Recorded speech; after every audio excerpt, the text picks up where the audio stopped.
Yes, Coffee Conversations with Greg J is on. What's going on, y'all? Y'all doing good?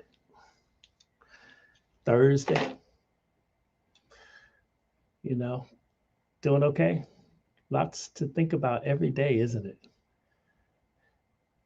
We're opening up now, sorta. You got to take, I guess, have a little patience in this situation because on 1 minute they saying we're doing okay, and then the next minute they're talking about, uh, you know, upticks, you know, boosters, vaccinations, masks. Oh my goodness. We've been at this thing, well, shoot, going on 2 years, huh? Looking at the 2 year mark. Lord of mercy. So all we can do is just, keep our head to the sky, as the song says, walk in the light, and everything will be okay. We pray that you're safe and sound and just stay safe. Do what you can to stay on top of this whole thing. We're recovering and everything, like they say. The theater's opening up, right? We're arts advocates over here at Coffee Conversations with Greg J. And so I went to a play given by one of the local theater companies here in Long Beach, where we originate. And, it was written by Black folk, everybody Black doing it. And I got to tell you, I was a little, um, I guess the word that comes to mind, disturbed of the storyline, right? And, I just went into this long contemplation. You know how I am. I just want to dig deep and look at all things our culture from a global perspective, and just kind of examine the whole our way of telling stories. You know that our mission here at Dream Creator Studio is to tell our own stories. This is exceedingly important to us. And so my general question today is, are we experts at telling the pornography of Black pain? And I'm gonna get into that, right? And so as I was contemplating this play, I see in all of my theatrical arts publications and everything. So out there on Broadway is coming back. Really happy about that. I've been known to fly out to New York and go on to Broadway to see a play, particularly ones that feature us. And there's this one play, right, the Slave play. Been around for a minute, got all these Tony nominations, didn't win one, but it's got the attention of theater lovers of all genres. It's cause for cultural discussion, cultural discourse, the kind of stuff that we like to, take part in. Very controversial. I want to get into that. But at the same time, we're glad that the theaters are opening up. We're getting back into it. It's a really good thing. And one of the companies across the country that I really follow, I've never been to any of their productions because they're down there in Hot Atlanta. They just won the World Series. They'll write a play about that. So the storyline is this: we took the All-Star game away from them, and they came back and won the whole championship.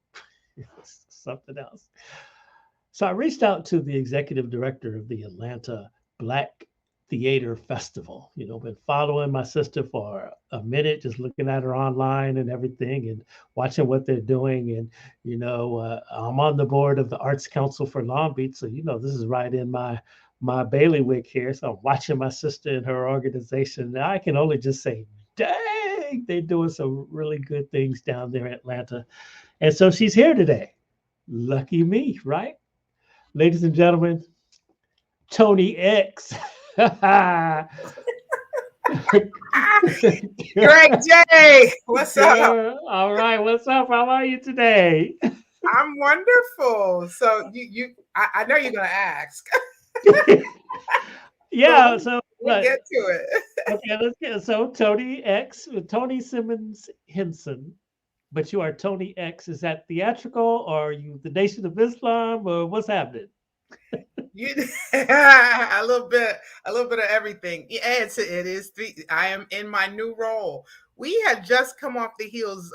This past weekend was our 10th anniversary celebration. So if you can hear some crackiness in my voice, is because I have not come out of this coma yet from doing this festival. But I am getting ready and gearing up for. That's why I was so excited when you asked me to come on. I'll be coming to Los Angeles in February. Oh, So I'm awesome. going to be performing. Ah! Wow. And where is that going to be?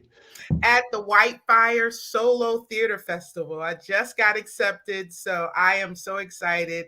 It is the same weekend, and it is funny because you got this. I'm going to bring the energy of winning from Atlanta to LA. It's the Super That's Bowl right. weekend, Yeah. but Super Bowl is Sunday. My show is Saturday night, so I hope Wow. folks can come out and see it. And the Yeah. information is going to be on the link. So. Yeah.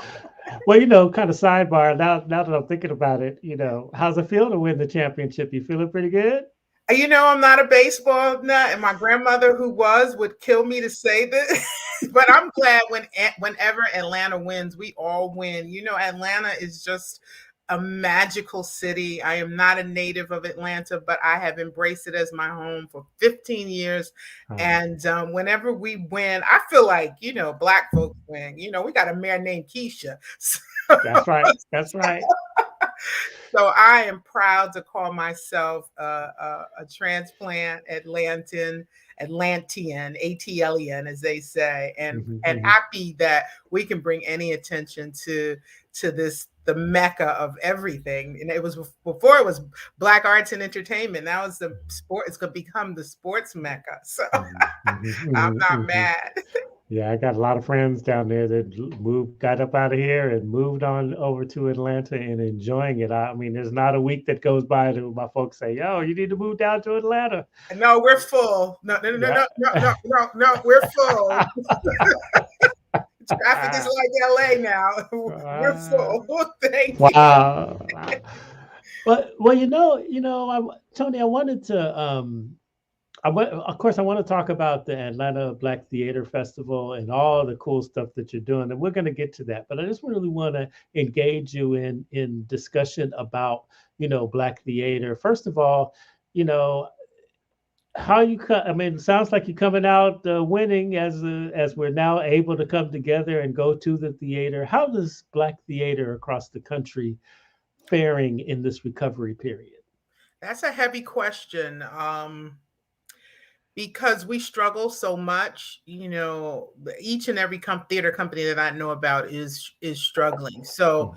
uh it's a really right now, it's about patron support. If Mm, people, and I always say this, I've been traveling around the world because I have this personal goal to create relationships with people all over the world. And I want to go to 5 continents in 5 years. So I'll be on continent number 4 in January of this year. And I am, what I understand more than anything is that the United States has this huge marketing machine, and we call it Hollywood. And it has branded the US as the place to be, the place to go. And, but it has not given Black folks and people of color the best light, shown the best light. mm, So what I'm doing is I'm piggybacking on them and taking back the narrative. So in order to do that, we have to cultivate artists. And the best mm, place to cultivate artists is in the theater. Theater is the discipline that where the iron sharpens the iron. Any sustainable person, actor, the discipline is shaped and formed in theater, whether it be a writer, whether it be a performer, a tech person, all of that. So that's the foundation. If we keep feeding that, if we can feed that, plus the genre is an art form in and of itself, but not only that, but it also leads to the narrative. It's a pipeline. If we can feed that pipeline and local people can support the local theater companies, then we can get our artists seasoned and conditioned, and we can become our own storytellers. mm, Storytelling is a phenomenal craft. It is influence, it is marketing, it is wealth. this is a different way of thinking, because everybody's into the Bitcoin and the tech and the STEM, and everything is fine. All of that is wonderful. But who reminds us that we are human? Who reminds us? Mhm. The artists. Mhm. The Mhm. artists are the ones who remind us that we're human. Mhm. So we need the arts and humanity. We need the A in STEM to make it STEAM. We Mhm. need that because that's what makes the world go round. Mhm. So don't leave out Black artists. And when you don't leave out but Black artists, the best way to do it is donate and share on social media. Even if you can't make it, platforms like this, let's talk about it, and go buy a ticket to see a show. Mhm. Hey, some of them stink, some of them don't. Most of them don't. Uh, but that's how we can take back the control of our own narrative. Mhm. I know, black folk love the theater, but it looks like, okay, there's a lot of different genres, just like everything else, right? So, you got the Medeas of the world, and look, Tyler Perry built a whole empire on those plays and everything. And I know Jacarius Johnson, they have those, super, super, super, super black plays. And everybody sells those things out. Then you have, the I don't want to call it higher end, but the other, yeah, the more formal plays, the August Wilsons and all of this here. What's the difference in your mind? Like, what's the real difference of those types of plays in the Black culture? Great question, Greg. I call it traditional versus urban theater. There are much more than that, many more genres than that. But what that says to you and us and the world is we're not a monolith. Mhm. You may have a palette for traditional theater, which I categorize as traditional theater with the August Wilson and the, Lynn Nottage and uh, Lorraine Hansberry, that type of storytelling. And you might be interested in urban contemporary theater, which is the Tyler, whatever it is, it's live. And I think Tyler Perry is a good example of taking back the story. To look at the power and influence that he has now to tell our stories, to not make us look like second class citizens. Um, he has his market, he has his niche. Look at the OWN network. That is huge. And what Oprah Winfrey did, and I'm out her, is she said I'm gonna have a black network, but she didn't tell anybody. She just did it. And all the shows on OWN are black, and OWN controlled, directed by black folks. So it's important that we not and let me tell you where I learned this. This is important. This is where I learned it because I grew up in the backyard of Broadway. I grew up in Hillside, New Jersey, right outside of Newark. And we would go to Broadway all the time. I grew up going to Broadway shows, off Broadway. And so I developed a palette for traditional theater. That's me. And I was, and then what I did was I understood that the reason why Black folks have been in silos and not into mainstream theater is because the folks who control the curtains were elitists. So then Mhm. what happened was there was a whole generation of Black folks who did the same thing. They said, okay, well, if you don't have a PhD and you don't have this and this and this, we're going to control the curtains of Black theater. And they became elitists. So Mhm. then when Tyler Perry came out, they said, oh, that's not theater. Right. He sure showed them, didn't he? Because we're Yes, he still did. struggling, us, traditional folks begging Broadway to put us on stage. And he said, forget Broadway. I'm gonna build a studio. I can do plays, I can do television, I can do whatever I want. Mhm. So let's just keep it. Let's just keep it 100, as the young Right. folks say. Right. Right. Um, Right. One more quick thought. When I was I used to travel to theater festivals all over the world, and I went to the one in Scotland. It's the Edinburgh Theatre Festival. It's the largest, it's a fringe festival. It's the largest festival in the world. 3 million people, 3,000 shows. I saw 14 plays, and 12 of them stunk. Wow. But that was my palette. Right, right, That was right. my opinion. Everybody in the world has their own interpretation of what makes good art. I went to France this past summer, saw the Mona Lisa. Oh boy, was that a letdown. Mhm, mhm, mhm, mhm, What mhm, I'm saying? mhm, So we get to take and define what's valuable. If there are stories, we should be able to tell them.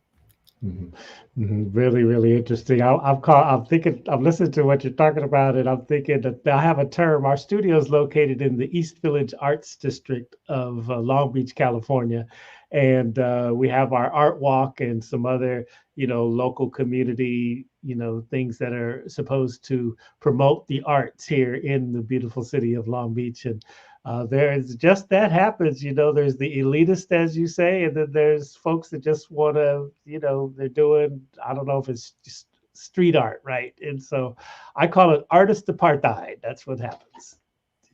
One class of art goes, is considered, oh, this is art, this is the best, and another one is considered to be, trash or too low class to be considered art, and it's real crazy.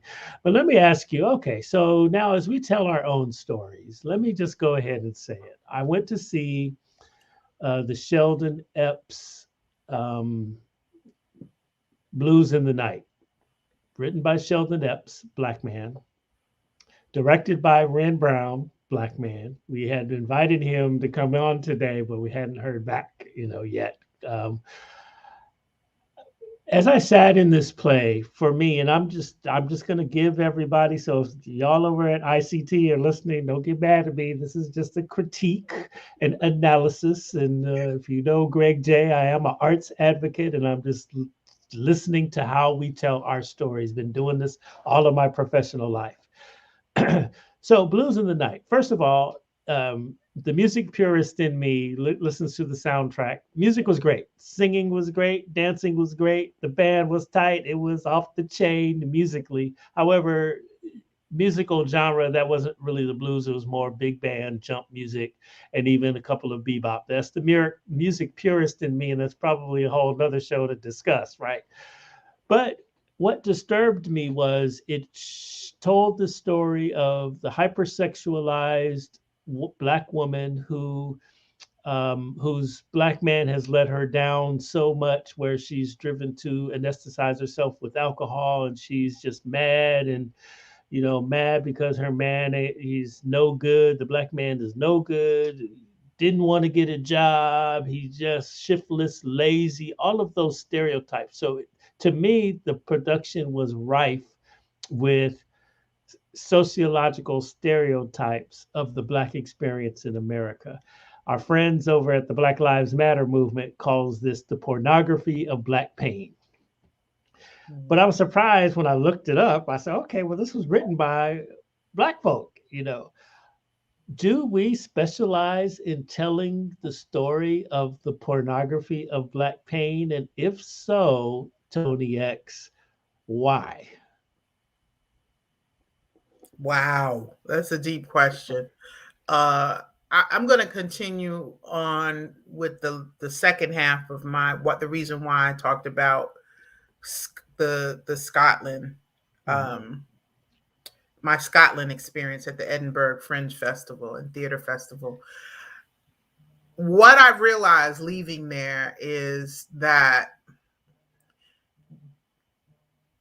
and this I want to answer your question, but I want to preface it with this. What I Mhm. realized leaving there was, as the producing director of the Atlanta Black Theater Festival, that it was not my role to play God. And when I say play God, is I really truly believe that we're channeled, we're given a gift.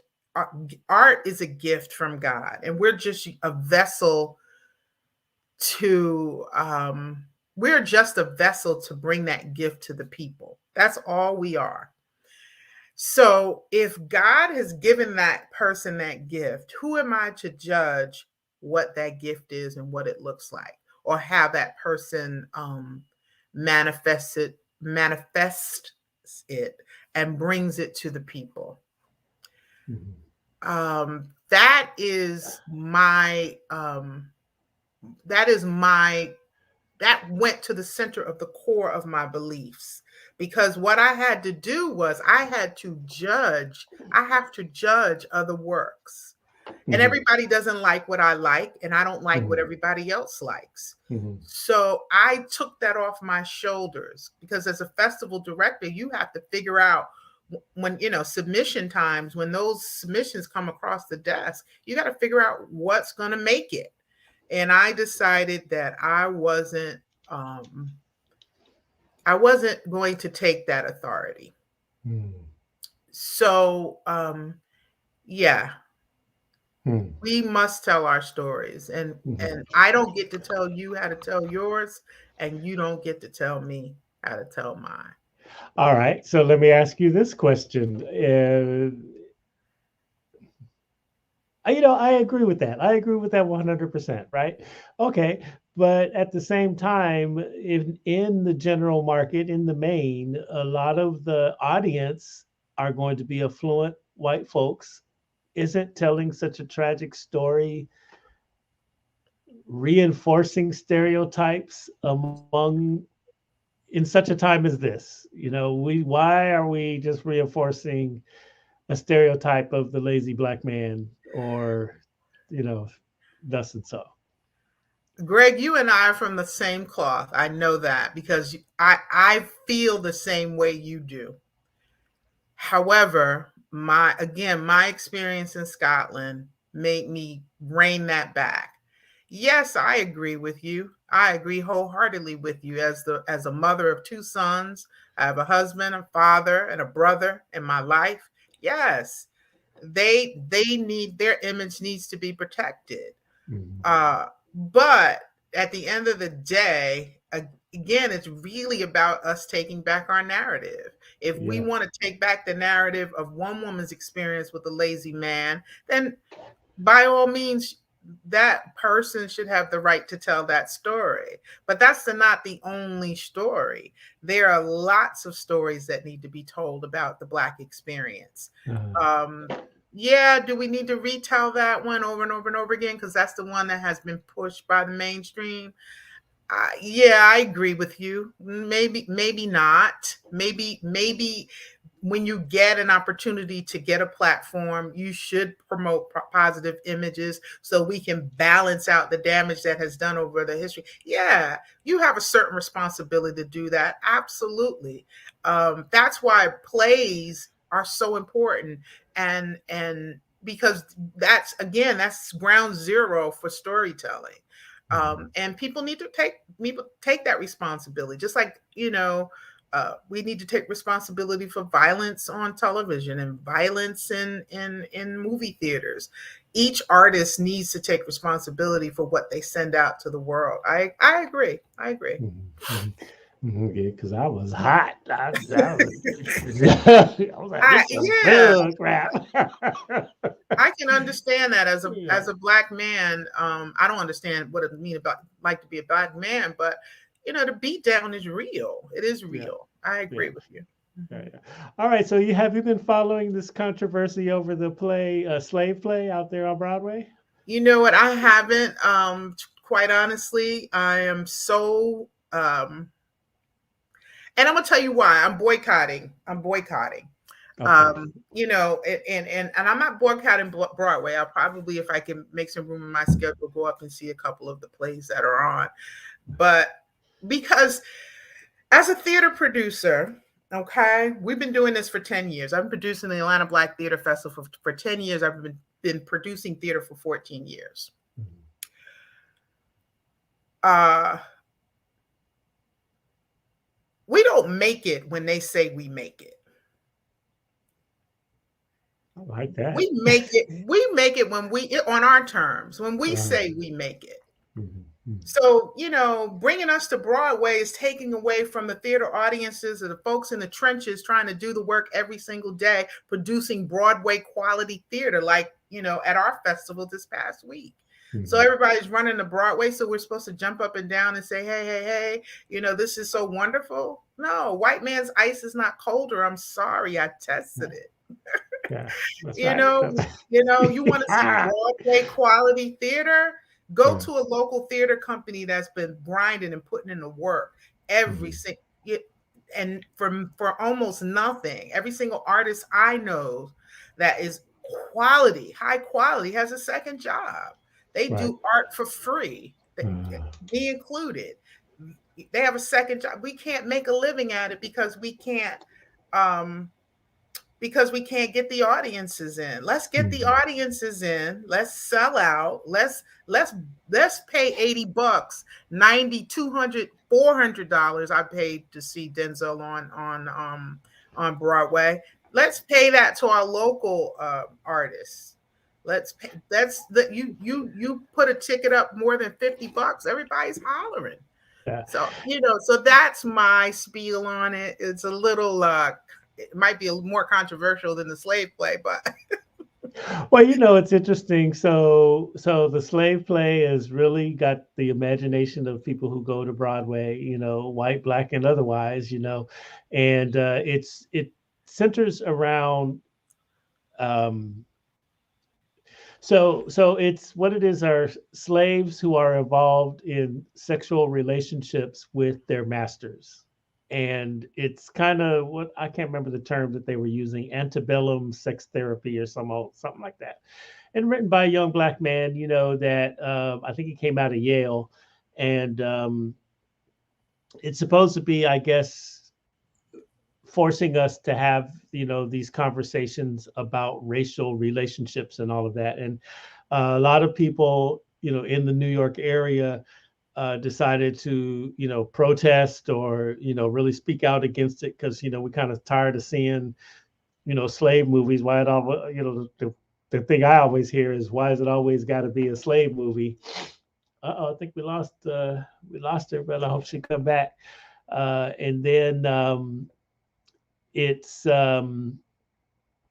it's just very interesting. I probably would not go to see it just because it is that slave narrative, and just kind of tired of it. And I really don't want to take the time to be, again, looking at the pornography of black pain. But as I'm reading this, what it has done is promote, discussions um, of social discourse, all of these conversations. One noted magazine had a round table of black writers and white writers who they all went to see the play together and then got together in a conversation to discuss what their emotions were. And of course, the black folks were just like, "Oh, dang, man, this gave us a lot of pain and really conflicted," but at the same time, was asking us to there she is, asking us to examine, just pragmatically what they were seeing in the play, slave play. Tony, I was just saying, sharing with our audience, the slave play, um, basically was about, slaves who were having sexual relationships with their masters, and how on one hand it engendered a lot of protest from the black communities, but at the same time, with the critical analysis from African American journalists and writers. There's one noted magazine who sent black and white writers to see the play, and then they engaged in a roundtable discussion, not formally, just together to kind of talk about what they were feeling once they saw it. And it's just the whole thing of where we win. Well, you just said, just because it's on Broadway, that's the white man's ISIS and culture. But I'm just going to say we win when we put the pornography of black pain out front. And I guess that's where the controversies lie. And I'm looking for balance. Where are the stories of inspiration and positive images? Why are we always examining these painful products of American Black history? Yeah. I think there's got to be Hmm. balance. I think that's the beauty of a theater festival, where you Hmm. can go and just immerse yourself in all kinds of stories. We can do the pornography of Black pain, but we can also do the celebratory um, plays and stories, the resiliency, the resilient stories, the stories of resilience, the stories of triumph, the stories of our history. That's why I love festivals. That's where I started one. Yeah. Okay. I really, when I'm watching what you are doing, speaking of festivals, now, tell the people a little bit about the Atlanta Black Theater Festival. How many plays did you do? And congratulations on 10 years. That's quite a feat, eh?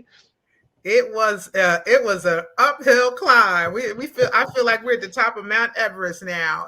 We typically we become known as the festival of 40 plays in 4 days. Wow. So we over the years have developed this reputation where you can just do a marathon of theater from Thursday to Saturday. No, from Wednesday to Saturday we would run, and we would run 10 shows a day, literally 10 shows a day. And it would be either readings or plays. And it was split about half and half, about 20 plays and about 20 readings. And so this year, because of COVID, we kind of modified our schedule. We took the best of the fest, and we brought 4 shows to an outdoor amphitheater.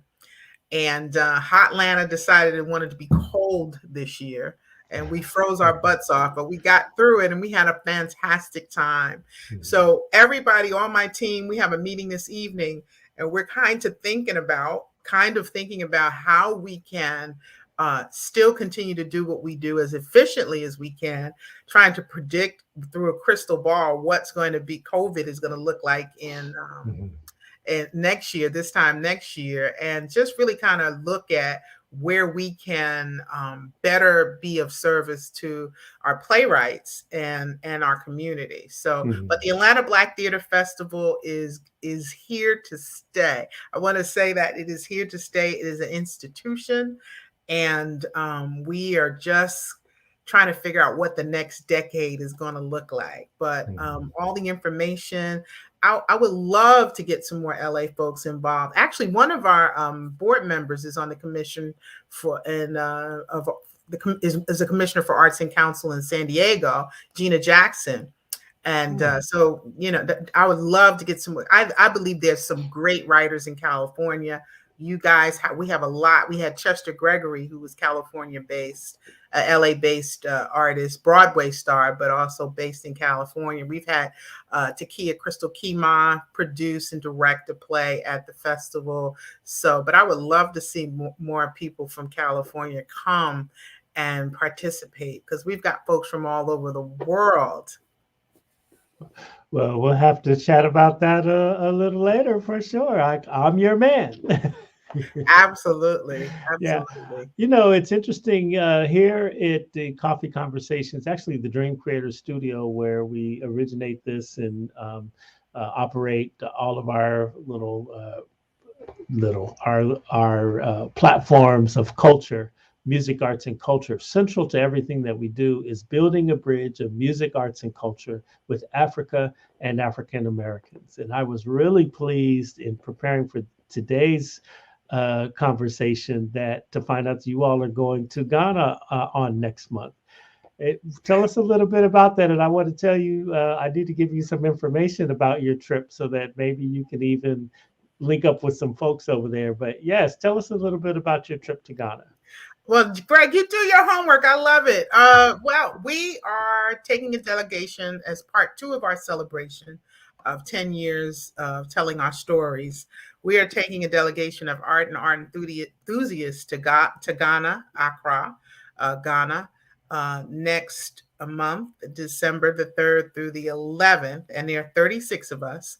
And it's a contingent of people, mostly enthusiasts, but quite a few filmmakers and artists, actors, painters, photographers that are going to connect with our brothers and sisters in Ghana. We've already received an official letter from the National Theater, welcome letter, and an official welcome letter from the Screen Actors Guild of Ghana.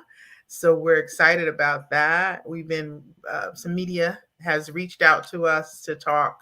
Um, Someone is interested in following us to document our visit. But really, we're going to look at opportunities because our theme this year was Beyond Borders. Our story here in the United States does not begin at the shores and slavery. So we want to know our stories from different perspectives. We have a entire world of where you can't go anywhere in this world and not see people of color from the motherland. Mhm. So we want to share the stories and open up our minds and our understanding of really, truly how truly resilient we are. And one of the ways to do that is to connect with artists and filmmakers over in Ghana. So I am so excited about that. I just want to say we're going to end our um, on our itinerary. We're going to end it with a huge reception at a five-star hotel in Accra, in the city of Accra, where we'll be formally bringing together 100 artists and artists from Atlanta and from the United States and artists from Ghana will come together, and we're going to have a mini summit where we're going to talk about how we can collaborate and do an artist exchange. Mhm, mhm. We've done that as well. Like I said, we are dedicated to building bridges of music, arts, and culture with Africa and African Americans. And, we've hosted, radio. My background is radio. And so we've hosted radio broadcasters from South Africa, particularly the Zulu Kingdom. And, we did similar things.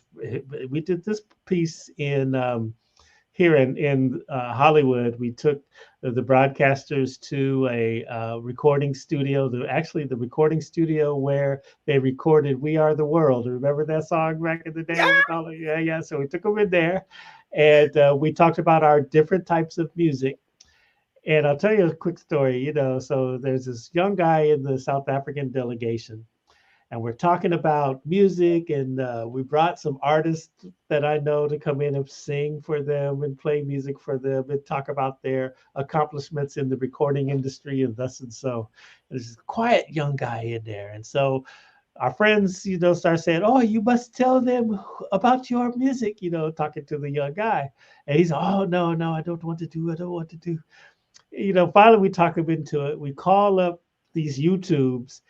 This dude is playing before stadiums of people. Like the girls are going bananas. Come to find out, in Zulu culture, there's a type of music called maskandi, which is akin to hip hop because it's very bravado. And basically they are going from village to village as what we would used to call minstrels, but their whole bravado and the lyrics of their music is to prove to the young woman that he is the one that they should choose because he's got this and he's got that and he could do the whole thing. And so he is a ginormous, like Drake size star within the Zulu culture.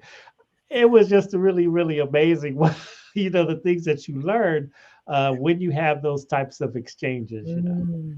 Absolutely, absolutely. Now, my good friend, she comes on here quite a bit, and you may know of her. And if not, I'll send you her name so you can look her up. But she is the former African Union ambassador to the United States, and her name is Dr. Arikana Chihambori Kwao. And her whole thing is to build bridges of business between in all sectors with Africa and America. And they, at the same time that you are going to Accra, will be in Accra and Cape Coast with the delegation, a trade expo, because they're building. This has been endorsed by the president of Ghana, several kings and chiefs, and all that. They're calling it Wakanda One, but they're building a smart city in that general region where all of us from all over the world at the end of the day should be able to come and we can do business. There's going to be five-star hotels. They want to promote the arts and entertainment. There's centers of trade in areas of agriculture and technology and all this stuff. And so it's a big deal and it's very real, as it's developing. And when my first uh, inclination when I saw that you all were going to Ghana. I said, "Wow, I wonder if you're going during the trade expo." But I need to link you up with that delegation because what you're doing is spot on into the mission of what we're doing with the African Diaspora Development Institute. Well, that's awesome. That's the wonderful thing about Ghana. I spent 52 days there in 2019, and there is always something going on. And so I think someone sent me the link to what you're talking about because we'll be in the Cape Coast from December 3rd to December 6th. And Mhm. someone sent me the link, and the president's head is smack dab on it as a promotional figure on the promotional piece. So it could be the same, it could not, because there's always some kind of summit or building something, STEM something, and they are so about the progress of Africa, and leading, being the leader in Africa. And I don't want to speak for Ghana, but I just see so much progress. And talking to the young people there, they're very excited. They're so smart, well educated, and they are looking for African Americans to come and invest and build. And it's just an exciting time. It really is. Sure. I'll be happy to reach out to her. Yeah. Happy. Yes. Yes. Yes. Okay. Good stuff. Good. Good. Good stuff. All right. Now, I'm a producer here, also event producer. So my question to you is, how do you put on a theater festival? Like, how do you? So you put your call to artists. How do you determine what's going to go on your program? What's the curation process? That's a good one. We have a rubric, and it's a score tally. So we take volunteers. Once the submissions are in, we take the volunteers, and each volunteer reads the script and reviews the material, anything that they send in. And usually videotape is the best thing, because that way you can hear and see what the intention of the writer, because we're really focused on promoting self-production. We want Mhm. playwrights to self-produce their works. So once we go through that process, the rubric is scored, the play is scored using the rubric, and then it comes to my desk. Mhm. And whoever scores 90 above automatically gets consideration. And then anything, if there's leftover spots, then we drop to 85 and above. And if there are more than enough, then we choose based on variety, uh, all from the 90, those that scored 90 and above. So, Mhm. Mhm. Now, what size venue are you putting these 10 plays a day? well, we spent the first year we were at the 14th Street Playhouse in Uh, Midtown, which used to be a part of the Woodruff Arts Center, and then they sold it to SCAD. And we went to Porter Sanford Performing Arts Center in 2013, because we started in 2012. And 2013 through 2013 and 14, we were there. And that's a 42,000 square foot state of the art theater with space with two theaters.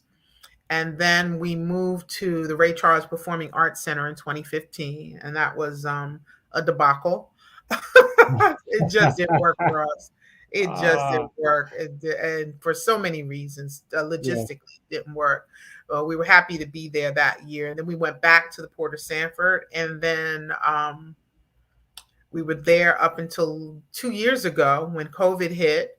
And 2019, we did it virtually. And I'm so happy to say that we streamed to 1,100 households, Wow. and we reached over 2,500 students for virtual field trip. Uh, Wow. and that was amazing. Like, do like Oprah, don't talk about critical race theory or whatever it is in the classroom. Just stream a play for a Right. virtual field trip, and they learn our history. Another Yes. secret, We launched Black Theater TV last year as well, so we can do more of that. And then this year we were at the Mabel House Barnes Amphitheater. Mhm. So again, we got a staff meeting to debrief and figure out what went right, what went wrong, and where we're going to be next year. We may go back to Port of Sanford. We may try traveling around the city, but it's so exciting to be able to just kind of start from scratch each year and say, well, we've done this well, this is working, let's continue it. And people are excited to figure out what we're doing too.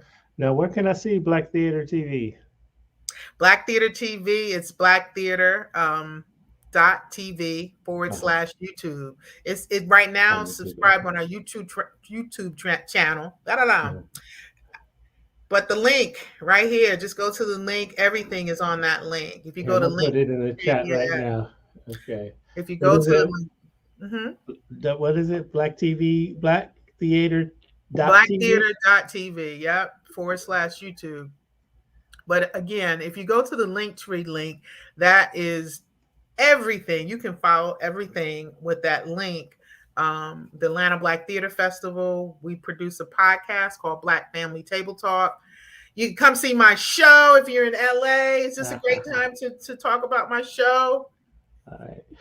Okay, let's let me just ask you this now. I'm going to put my board of directors hat on for the law Arts Council for Long Beach. I'm the vice president there. What's the what kind of support are you getting in order to advance, all of these great projects? Are this coming in the form of grants, or do you see individual donors, and how is that coming, financial support, financial resources for the advancement of the arts? Financial resources are based on our community. We get a lot of individual support. We get a lot of Mhm. people working for free. We need more funding. We always need Mhm. more funding to do what we Mhm. do. Mhm. Um, Do you find in this era of, so like, right, there's all these recovery grants, and now after the murder of George Floyd, we all witnessed this.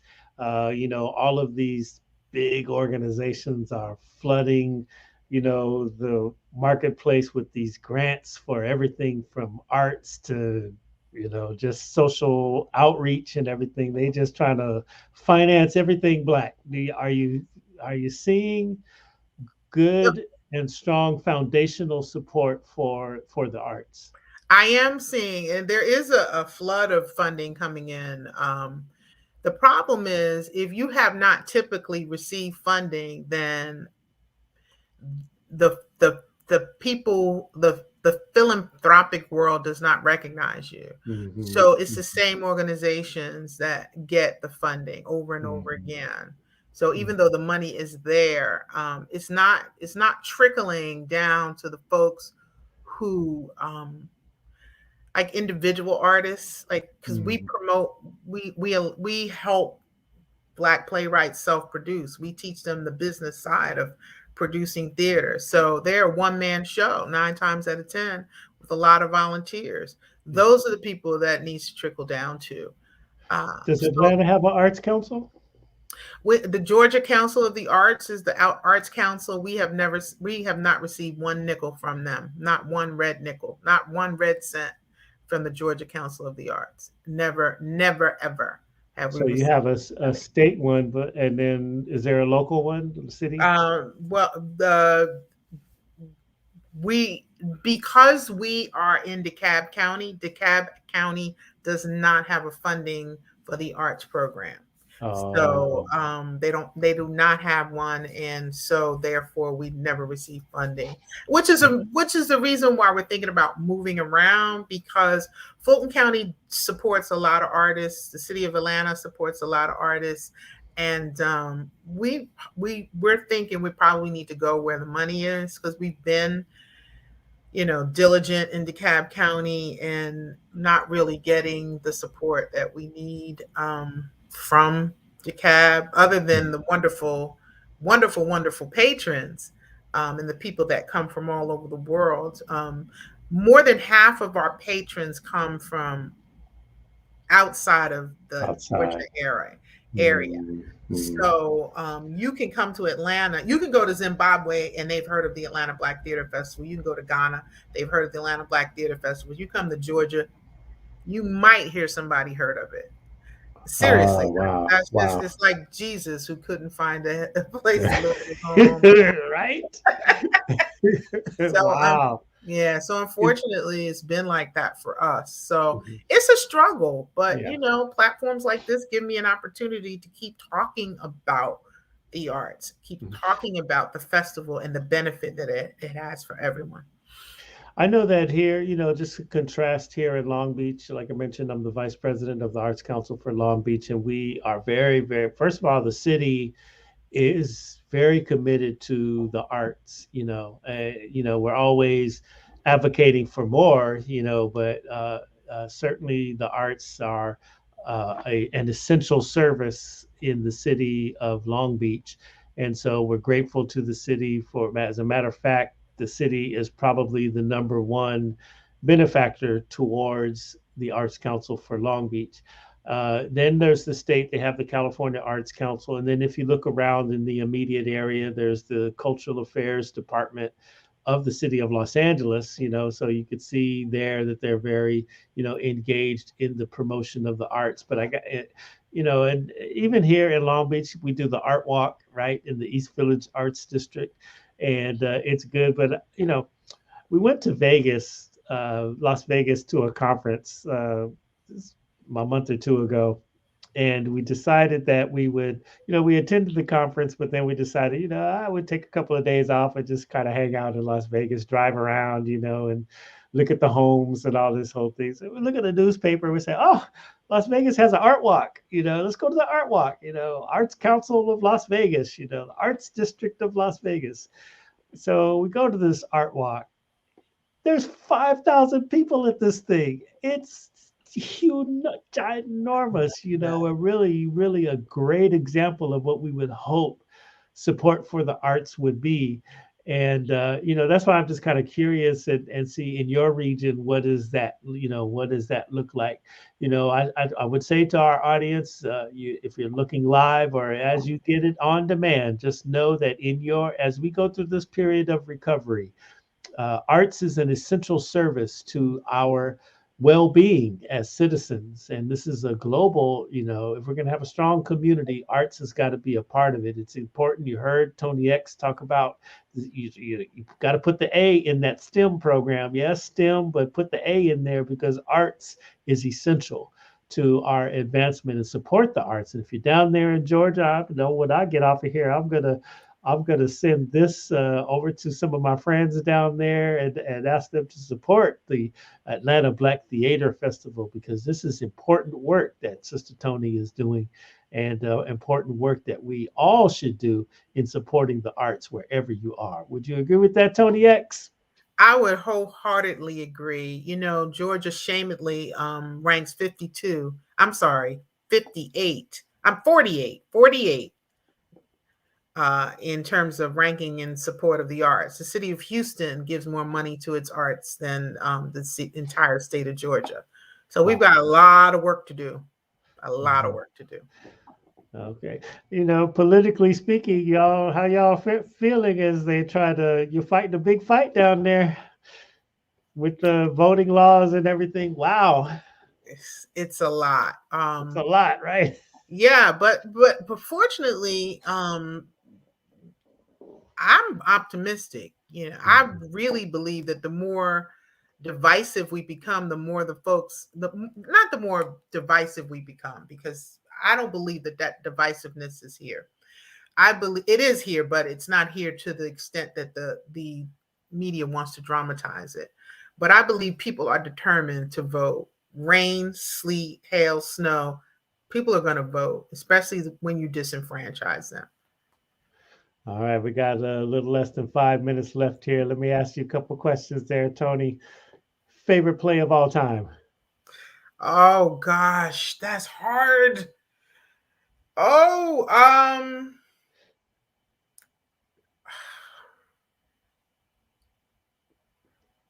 I can't do that. That's like picking my favorite child.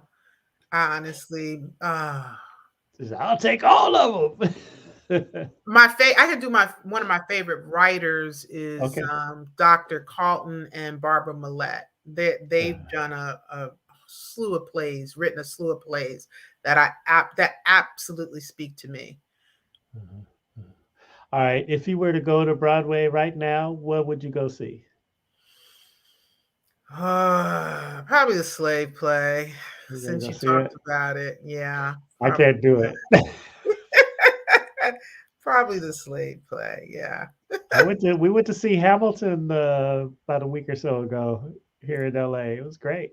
I saw yeah, the original cast on TV when they did I think it was yeah, on Disney, yeah, but we went to the West Coast production at the Pantages. It yeah. was great, great, great. All right. Favorite radio station in Atlanta? WCOK, our promotional partners, Oh, Jazz, oh, okay. So you know David Linton and her name's Tony too. and Kipling Primus, the local take. Yeah, Yes. Okay. Good. Good. Good. Those are friends of mine. You know, David Linton is legendary in the black music industry. He's yeah, legendary. Yes. Yes. yeah. Good stuff. Good. Good. Okay. All right. All right. What's in your iPod streaming player? However you listen to your music. What's on your playlist right now? Gospel. I listen to all gospel music because I gotta be inspired. I gotta keep my body and my mind and my spirit covered. So I listen to Yes. all inspirational music. So You know, I'm with that 100%, and it's so funny you say that because when I go out on my runs, I listen to Richard Smallwood, mhm, and it just gives me such a healing and mhm. inspiration, and it puts you in a different space. Yes, it does. Yeah, so that's good. That's good. All right, and then last but not least, if you watch television, what are you watching right now? I'm binging right now. Yeah. Mindless TV. I have to admit it. Oh gosh, Housewives of Potomac. See, Love and Marriage Huntsville.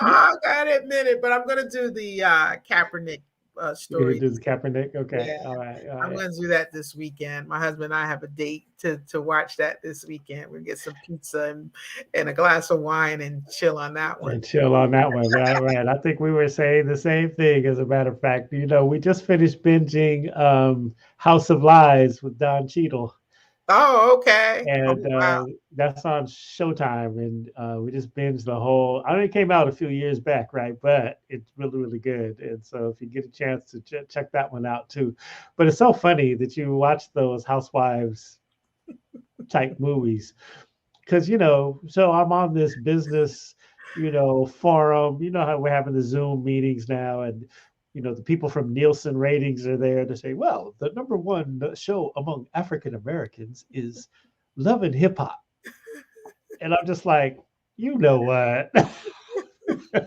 Followed by Ah, Housewives of Atlanta, and I'm just like, you know what? This is like crazy to me. This is what we doing around.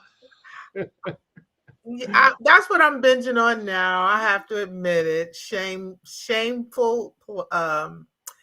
Yeah, I'm shamed. Shame It's on just, me. you turn your brain off because you're doing such Yeah, and I such work, do. and you just turn your brain off. It's just like just some stuff that's on, you know. Yes. Yeah, it's Yeah, craziness. I do.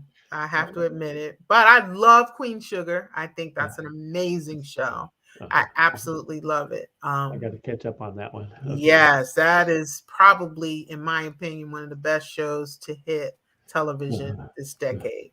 Mhm, mhm, mhm. All right. Last but not least, tell us you come into LA and you do. I know you do spoken word and you do all these great stuff outside of producing the Atlanta Black Theater Festival. Tell us about your coming to LA. Tell us about where we can see some of your work and enjoy the artistry of Toni X. Tell us all about it.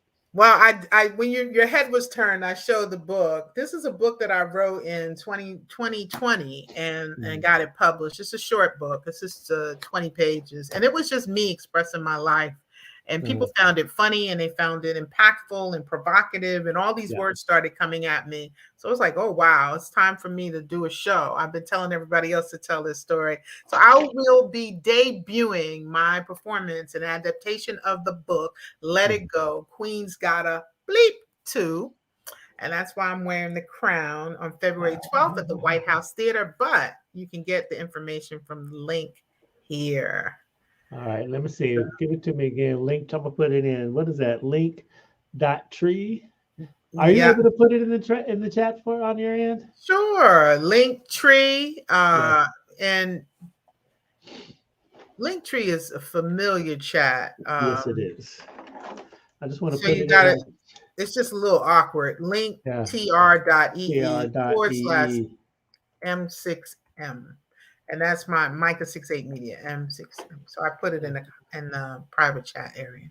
I wanted to ask you about that. Okay, tell me about that Micah 68. I thank you for reminding me. I wanted to ask you about that. Break it down.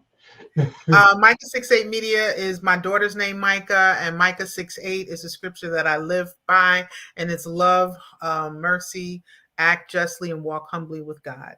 Yes, yes. All right. With that, y'all, there it is. Coffee Conversations with Greg J, Toni Simmons Henson, Toni X. Toni X. Oh, great. Thanks for Shedding that slave name and getting her ex. She's doing great things in arts and culture. She's a superstar, and then we're gonna stay linked up with her. I've been hunting her down for a minute now. I've been trying to see, figure out. Come on, sis, let's go on, get on there and talk about this thing. She's doing great things. Atlanta Black Theater Festival is going down. I think we put the thing in there. Oh, Black Theater TV. What is that? What's your website? Is with Atlanta spelled out btf.org. Atlanta spelled out btf.org. We're putting that in the chat also, y'all. Any last words you want to say to the people? I just want to say thank you for having me. Keep doing what you do to promote arts and culture. I think it's amazing, and just we gotta tell our own stories, and platforms like this give us an opportunity to do that. So thank you. Thank you for coming on Coffee Conversations with Greg J. And to everybody that's watching this live, please share it, tell a friend, all of that. If you missed it live, that's okay. You can see it on demand. It'll be on the Facebook page, Coffee Conversations with Greg J. It'll be over on our website in a little bit, Beach City Radio, beachcityradio.com. And of course, we're going to repurpose the audio and put it out there as a podcast wherever you get your favorite podcast. I'm talking Spreaker, iHeart, Apple, Google, Stitcher, Deezer, whatever. Just look, type it in, Coffee Conversations with Greg J, and you'll find it right there. All right, y'all. Remember, love one another. Love one another. Love one another. Peace and blessings.